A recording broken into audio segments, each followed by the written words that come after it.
Welcome to Disrupting Japan, straight talk from Japan's most successful entrepreneurs. I'm Tim Romero, and thanks for joining me. We've talked a lot before about how there are not many life sciences startups in Japan, and what can be done to change that. But there are, of course, some, and some incredibly successful ones. PeptiDream is one of those startups. Founded by a small team at a university lab, PeptiDream has grown from nothing to a $6 billion company. Today we sit down with the founder of PeptiDream and fellow guitarist, Hiroaki Suga, and he'll explain how they're working with pharmaceutical companies all over the world to discover new drugs and new treatments. We also talk about the rather unusual business strategy that allowed them to scale up with relatively little financing and to land deals with global drug companies a lot sooner than most biotech startups can. And I've got to say, my conversation with Dr. Suga really changed my mind about the role that Japanese universities and the government should play in fostering startups and innovation here. It's a fascinating and unique perspective from inside the system. And I guarantee you, it's not what you think it is. But you know, Hiroaki tells that story much better than I can. So let's get right to the interview. I'm sitting here with Hiroaki Suga, the co-founder of PeptiDream. So thanks for sitting down with me today. Sure. Very welcome. PeptiDream is a peptide discovery platform. But what is that exactly? So the technology started over 25 years ago. I had ideas that, I want to develop RNA catalyst. It's so-called ribozymes. I did a postdoc with Professor Jack Shostak in Harvard Medical School. I ran the techniques for the in vitro selections, but I didn't really get a major success. But I was fortunate enough that I get academic position in State University of New York, Buffalo. So I was succeeding in developing what we call flexzymes. So the first patent, 2 patents are owned by SUNY Buffalo. Oh. But it wasn't really quite useful yet. So you were working on this for 20 years Pretty much, plus. Yeah. Did you have an end target in mind, saying this is how I'm going to commercialize it, and this is why it's useful? Or? Right. I already envisioned that we can apply this to the in vitro translation system. Once we have this in hand, we can do a lot of things, a lot of interesting things. Right. So I developed this flexzyme prototype in the US. I came back to Japan by the invitation of the University of Tokyo. I got back to Japan, and immediately we succeeded in a real practical version of the flexzyme. That's interesting because Japanese universities have a reputation of really prioritizing pure research over applications. Right, but this is actually pure research stage. Okay. It's a really pure research. But I was in mind to make it very practical. So having this flexzyme allows us to rewrite the genetic code. We call it genetic code reprogramming. It sounds like from pretty early on you were thinking about how to commercialize this at some point in the future. Yeah, at some point, but I don't know when.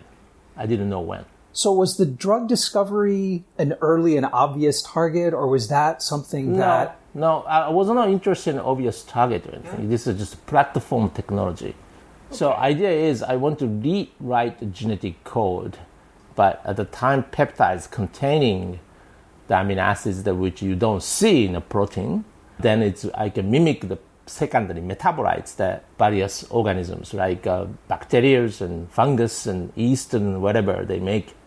And these are very often used for antibiotics or something other things. But natural product is a very important drug source for a long time. So if you can mimic natural product, then you can synthesize artificially natural product like molecule. It will be useful for drug discovery. So the PeptiDream platform and this technology in general allows the synthesis and analysis of a huge variety of natural product like molecules. Right, and they can do it very quickly and very cheaply. Right. So Let's talk about that. Yeah. Because, I mean, now PeptiDream is a $6 or $7 billion company, but you founded it very recently. It was 2006, right? yes.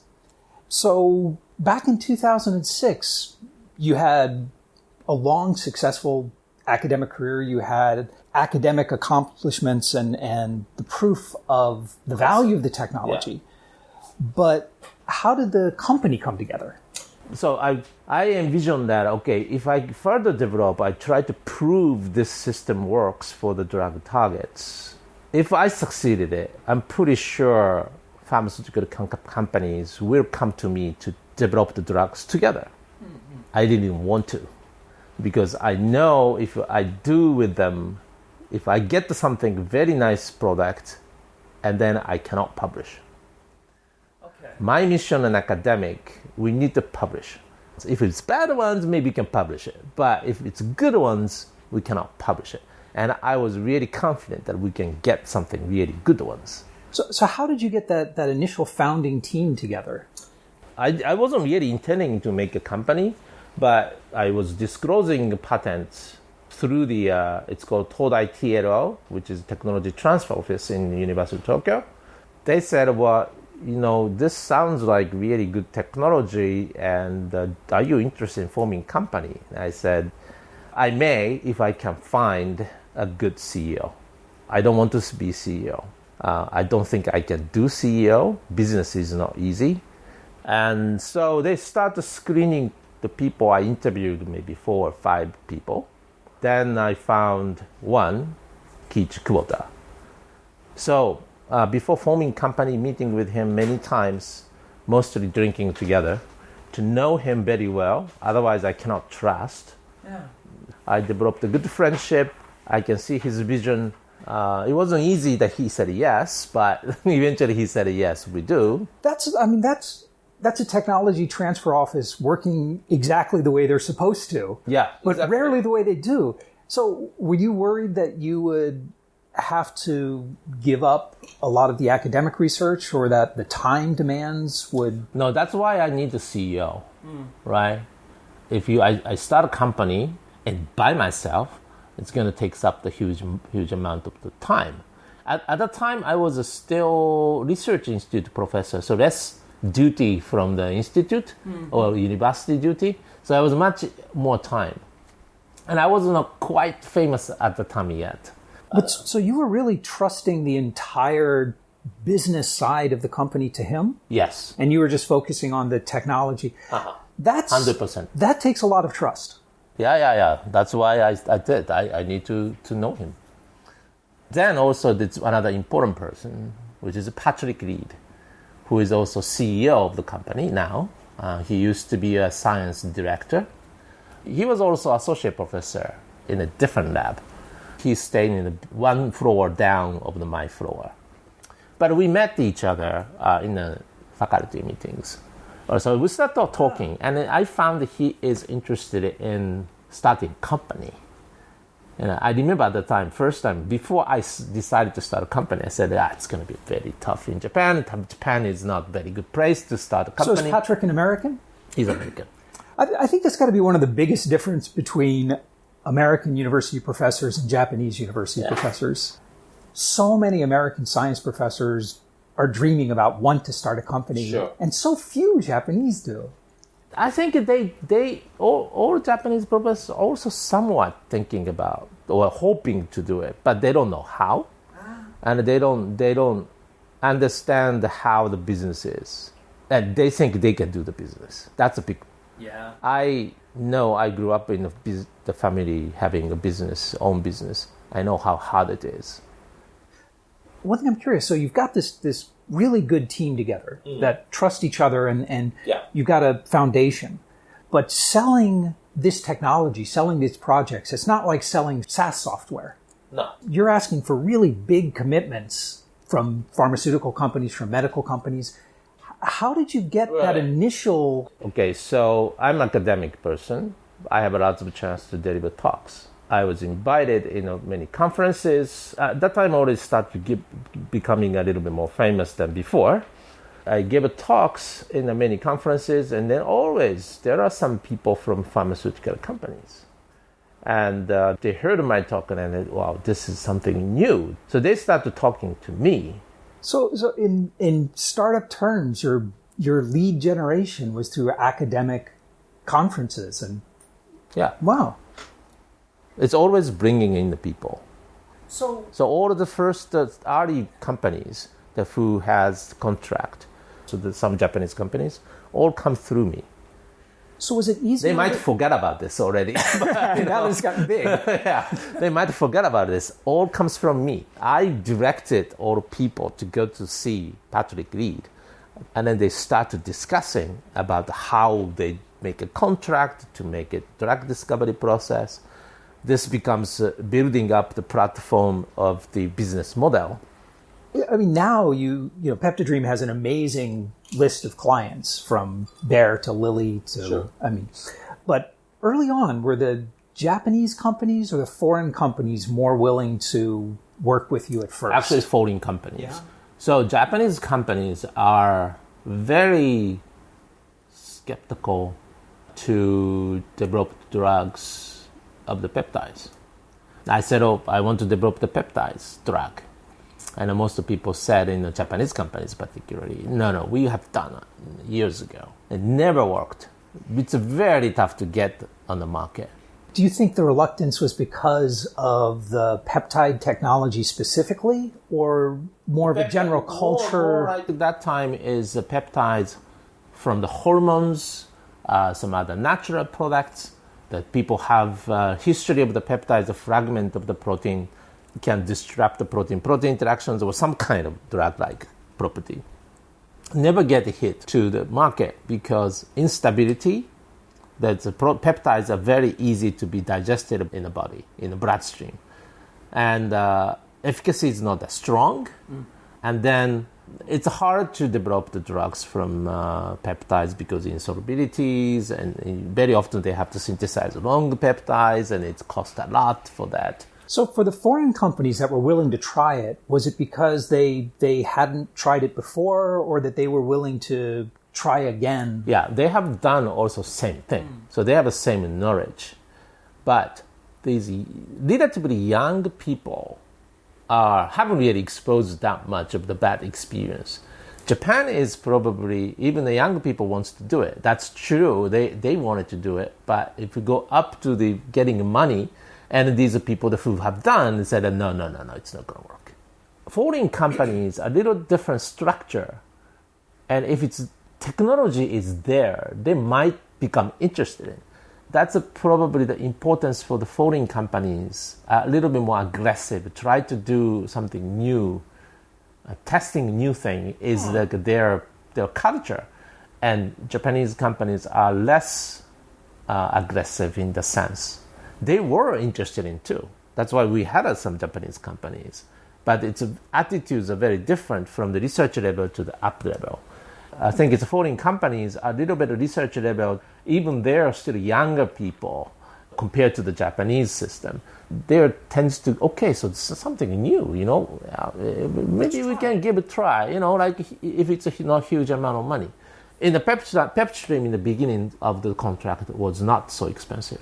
Compared to any of the American biotech company, they probably request 10 to 100 times more money than PeptiDream requested. Well, I noticed that the deals that you've done have been structured really interesting, where you have a small amount of money that's actually paid up front, and then you get additional money for step up. Yeah, clinical trials or discovery. Right. So we set the criteria to each stage, and once you achieve it, you're going to get the money. Right? Yeah. So, in other words, you have to be very confident you can achieve it. If you're not confident, you won't do that way. Because you spend the time, employees will spend the time, you get nothing. So that means you waste your money. And that is why I think biotech investment is so hard, because a lot of these companies, it's like, 10 years from now, we're going to have these amazing drugs. Yeah. But there's not many people who are willing to invest tens of millions of dollars for 10 years. So early on, I mean, when you were starting out in 2006, this was before or maybe just at the very beginning of the recent startup investment boom. So how did you raise funds? Was it just personal funds? Just by ourselves, yes. Mostly ourselves. Everybody put the money in. We were lucky enough that a third year, I brought one deal, right? And then they actually closed the deal. It wasn't a big deal, but it was enough that we can actually start running with a healthy situation. So the third year was the first time you had a real deal? I think so. Second year, maybe the end of the second year. Oh. But the deal was actually not too small that we can sustain the company for another couple of years, no problem. But then having that deal, there are more people start coming in because when I gave a talk and then more people attracted. The first one is always the hardest. Yeah. First one was much more, like a try. So it was not a big deal. It was actually reasonable amount. If you're running the company on very little money, even by pharma standards, a small deal is a huge amount of money. Yeah. So did the venture investment come after those deals or before those? Venture was just one, right? Very small amount, $1 million, that's it. And the $1 million comes from University of Tokyo Edge Capital. We didn't need the money because we had already 3 companies, collaborations going on. We thought that we probably can do without it. And there's another small $500,000 investment that comes from the trading company, actually. As an early stage, cash flow positive biotech company, that's pretty unusual. Yeah, but it's not huge money, okay? So this was very important. I think we succeeded it in a sense that we didn't have a few $1 million or, $10 million, okay? If you see the $10 million in the cash, you just will burn the money. When you have the $10 million, okay, so we're going to develop the drugs by ourselves.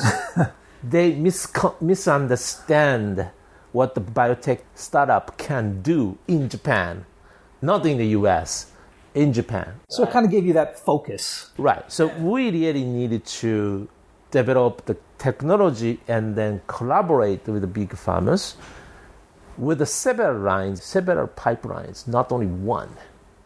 So if you contract with the 3 companies, usually 3 companies give us 3 lines, and you can get almost 10 lines rather than just one and spending $1 million on it, burning it. Instead, we don't burn anything, but you succeeded and money comes in. And then we put the criteria, so you don't get the money immediately, but once you reach the criteria, you can get more money, and then you get another stage and you get more money. And it's much lower risk for the pharma companies, and potentially, and if a marketable drug comes out of this, a patentable drug, does PeptiDream have royalties on that patent as well? So the long-term upside is much, much higher as well. Exactly. So for us, we don't have a risk. We are very confident we can get the criteria. There are higher range of the criteria, it becomes difficult because that's not what we promised anyway. Is there something unique about the PeptiDream technology, or is this a model that... Technology. So other biotech companies couldn't follow this path? Probably not, unless you have a very good platform technology. Okay. Platform technology is very hard to defend because people can invade very easily to make a copycat of it. But the technology is very complex, very robust, and big farmers think, okay, it's worth to buy it rather than developing by ourselves, right? That's really the point. Yeah. So it's complex enough that people cannot. If you want to spend 5 years, maybe you can make another copy, and then you have a risk of the we sue. And then you spend already 5 years of the investment. It's a huge loss. So in that sense, it's much easier for them to purchase the technology or collaborate with the PeptiDream and then see, Sure, it's cheaper, it's safer, and they still get the drugs that result from it. Yeah. I've got to ask you, though, I mean, the company was, PeptiDream has been hugely successful, but you've kind of stepped away from the spotlight roles and even the core technology roles. So why? Why? Because it's a business. I'm more interested in developing new technologies, probably related to the PeptiDream technology because it's my continuous of the academic research, right? But I want to do something new. I focused on more challenges, right? So you want to do things that are more like academically interesting? Yeah. And I can develop another technologies. I'm better to focus on academic research. So can we expect another startup coming out of the current research? No, I already have. Really? Yeah. I didn't know that. I left 2018 June because I started another company with a different technology, more biologics, not peptides. But there's some more relation there. I started Mira Biologics. All right. So will you be pursuing the same platform model? It's a different technology, but we use a little bit technology that I developed. It's just a part of the technology that I developed earlier, which doesn't compete with the peptides.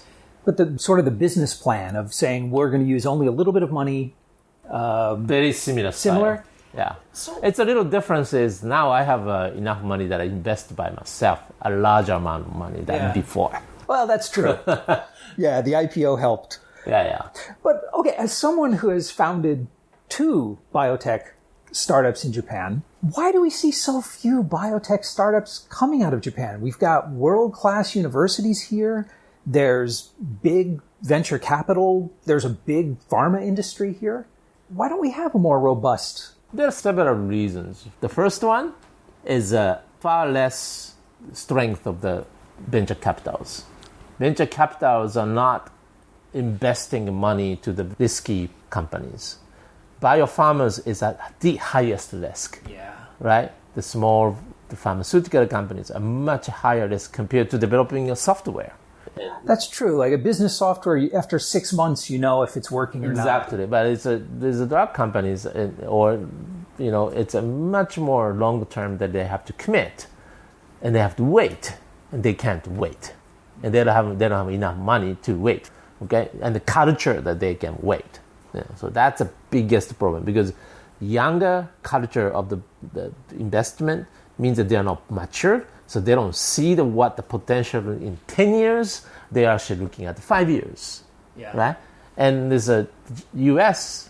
had a larger examples, and they see maybe this will be 10 years, 15 years. You get a huge success. Look at the Gilead or all other companies. They waited for a long time. Well, I think also in Japanese VCs, they don't have the technical knowledge to evaluate. That's what I want to say also. The VC lacks of the technical knowledge, but at the same time, there are not many PhD who understand complex technologies. Software is easier. Yeah. I mean, I'm being honest, much easier than the biopharmas. So that's one of the reasons, okay?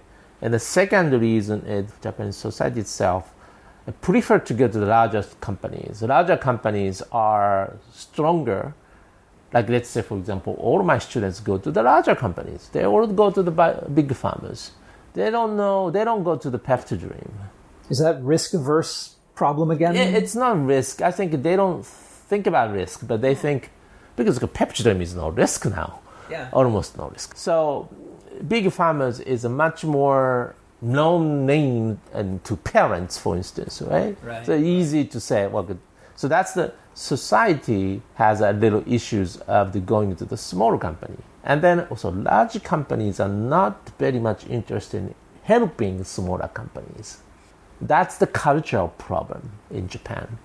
Let's say, for example, the PeptiDream is just starting up. Okay, they get little success with a contract with other companies. Japanese company should come in immediately saying, okay, we are in Japan. Why don't we just do more bigger ones? Right. But they don't. They just watch. And growing, PeptiDream used to be the risk. Okay, if you make a contract with the PeptiDream is a risk. But now, you don't contract with the PeptiDream is the risk. Does it get back to that decision-making process you were talking about before, where it always has to go up to... Exactly. Yeah. So up there now they know, okay, so the PeptiDream has now so many companies, foreign companies that the contract, and they're doing well. Clearly, otherwise they can continue this much. So now it's not a risk. But that's bad for Japanese pharma companies. That's bad for Japanese startups. Exactly. How do we fix it? I mean, do universities have a role to play? No, I don't think. But then the last point that I have to come back, last point, right? There is not so many excellent technology there. The companies that who started based on something, usually you see, okay, so here's a company, and here's another company, similar. And another company is actually comes from older companies. Like there are some companies that who are made IPO, originating from the research units of the big companies. So the foreign company actually decided to leave Japan, and then they have a very good team there, so they decided to spin off the company. So there are companies that something having already background of the big farmers continue doing things, right? So that means that company isn't really huge different from the big companies. Right, it's the same people, it's the same. Yeah. So it's not really the technology based. There's a drug based. It's not technology. It's not really a startup. It's really more just a continuous streamlined operation. Exactly. Spin out. Yeah. Real reason is there is no disrupting Japan type of, disrupting economy technology is not there. So this PeptiDream technology that I developed is the one that which is, you compare with other similar technology, is far better than others. With the success rate, the hit rate, all these things is far better than anything else. That's why we can win. So you have to be like 10 times, 100 times better before anyone will even notice you in Japan. Right. So, but how do we fix that? How do we... So I don't know how to fix it, to be honest with you. I think the reason I started another company is I want to prove myself that, okay, that was not just lucky. I want to have nice plan, good technology. I think I have another very good technology together with another professor in a different school, Osaka University. I want to prove if the technology is good and the team is good, we can do the same thing like PeptiDream did. Yeah, maybe I'm just hopelessly optimistic, but it sounds like the kind of environment you're operating in, or maybe the environment you're sort of creating, this sort of academic ecosystem, the foundations are already here in Japan. So, I mean, but you don't think there's a clear path yet from academic technology to startup? Not yet? Not yet. So it's one thing, and I really need to say that the professors in the universities, they really need to work hard to get technology to be very practical, technology to be very robust, technology that, you don't need to cheat the things to say, okay, this is a great technology. You really have to put efforts to get to the end. And then the Japanese government need to support for this type of the research. So that's a very critical. Here's the interesting thing, because looking at it from outside, like I'm looking at it, it seems like it's very different from your point of view inside. So looking at it from outside, the government has provided a huge amount of funding to support startup innovation from universities. They've developed these programs to help commercialize these technologies. But is the culture inside... That's a stupid decision that what the government is doing. Waste of money? Waste of money. Is the culture inside universities changing here? Because it's historically been Japanese academia, the professors prided themselves on the abstractness, on the theoretical. And having a working technology, putting in that 80% of the effort to make it commercial was somebody else's job. Exactly. That's what I did, right? I wasn't really trying to commercialize the technology. I developed the technology that which is robust enough to transfer. When you transfer the technology, the company has to practice exactly what I developed, right? So Patrick was the one that was really working hard to get it to that. Yes, his job is he doesn't need to develop the technology. He can trust my technology, but he can develop after that. Like you said, it's a government putting money to helping the startups, encourage the professors to start up. That's good. And also, they're actually funding more very applied technology. That is, the professor said, oh, this will be a big sort of things. If you get the money like that, you are not really hungry anymore to develop the technology to the end. And you lose that focus we were talking about. Exactly. Yeah. And most of the professors will get it from the government money is mixed up with the government money that what you get for their own academic research. And it's like diluted basically efforts. It's stupid. The government should put the money for more basic science, okay? Do academic the best practice.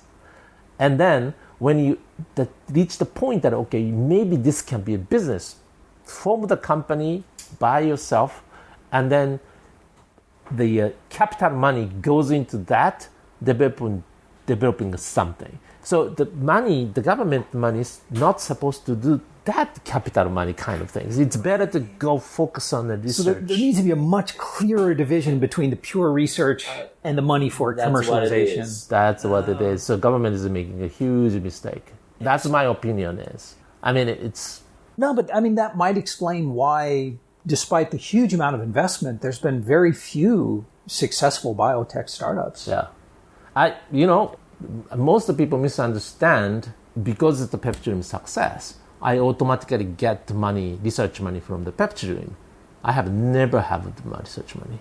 It's zero money from PeptiDream to my lab because we are very much separated. Yep. Yeah.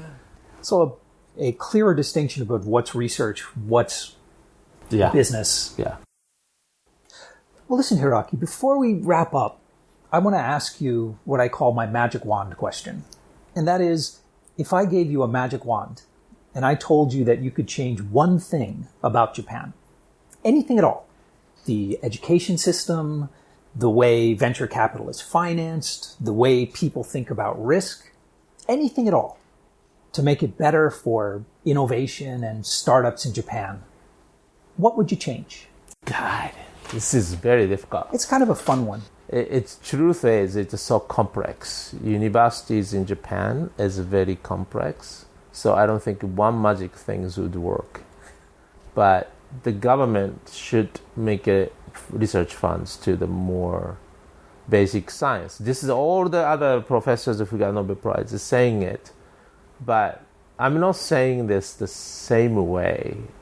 I think it's a breakthrough of technology, like your theme of the Disrupt Japan, could occur only something really tremendous idea, breakthrough technology development, plus with a team who are interested in developing business based on that. So the money is supposed to come very separately. Don't mix it together.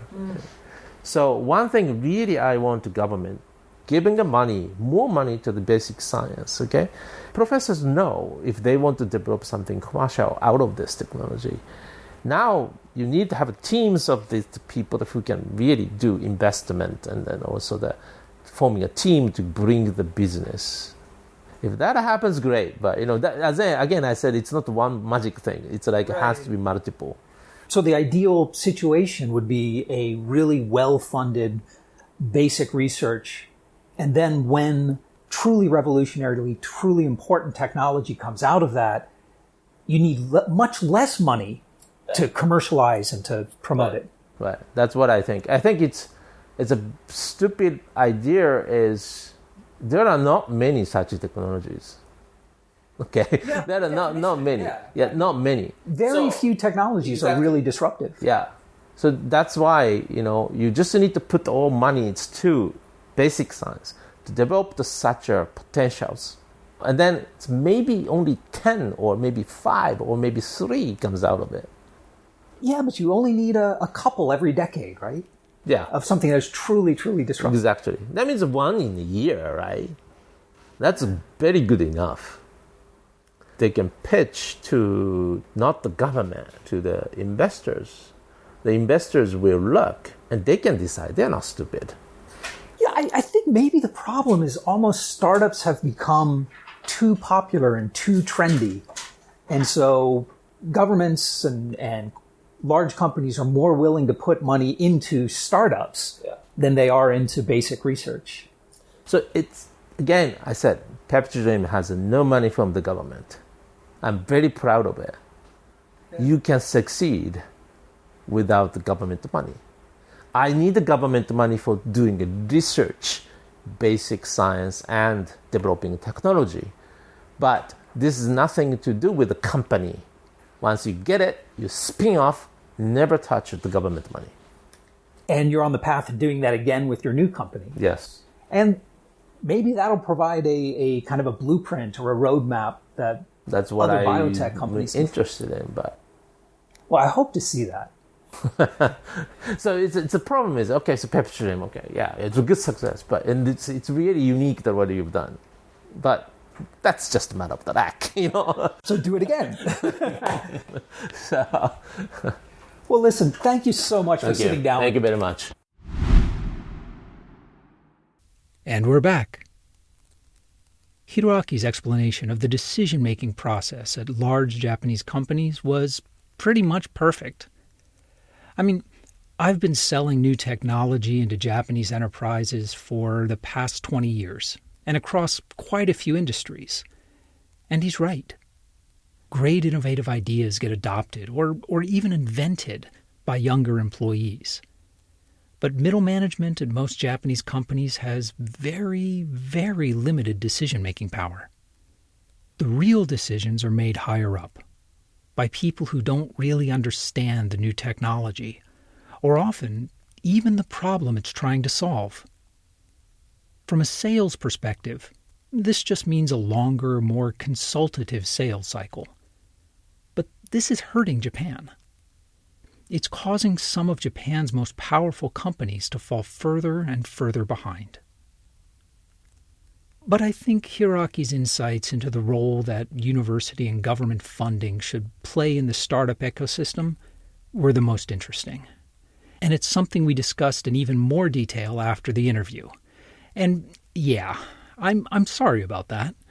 But sometimes the absolute best conversations I have with my guests happen after I put the microphones away. Anyway, I think Hiroaki is right. There needs to be much more separation between research funding and startup funding, both from the government and from the startup investors. Startup investment should be to commercialize an existing technology. Those funds should not be used to do additional basic research. But with so much funding earmarked for startups, many researchers are packaging up their research in startup stories and raising money for it that way. And this seems to be one of the big reasons, perhaps the main reason, that Japan has so many extremely well-funded university startups with really promising technology that never quite manage to commercialize their offering. The solution is simple, but not easy. The solution is clarity. Take a lot of the government money out of the startup funds and put them into research grants. But the money in the startup funds, well, that's for startups. That's for growing a business. And if the researcher wants to continue doing fundamental research, that's great. But he, just like Dr. Suga, needs to hand control of the startup over to someone else. If you want to talk more about startups or university spinouts in Japan, come by disruptingjapan.com/show146 and let's talk about it. If you leave a comment, I guarantee that either Hiroaki or I, or maybe even both, will reply. And hey, if you get the chance, check us out on LinkedIn or Facebook.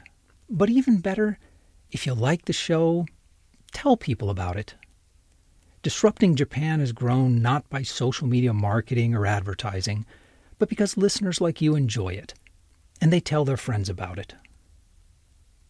But most of all, thanks for listening. And thank you for letting people interested in Japanese startups and innovation know about the show. I'm Tim Romero, and thanks for listening to Disrupting Japan.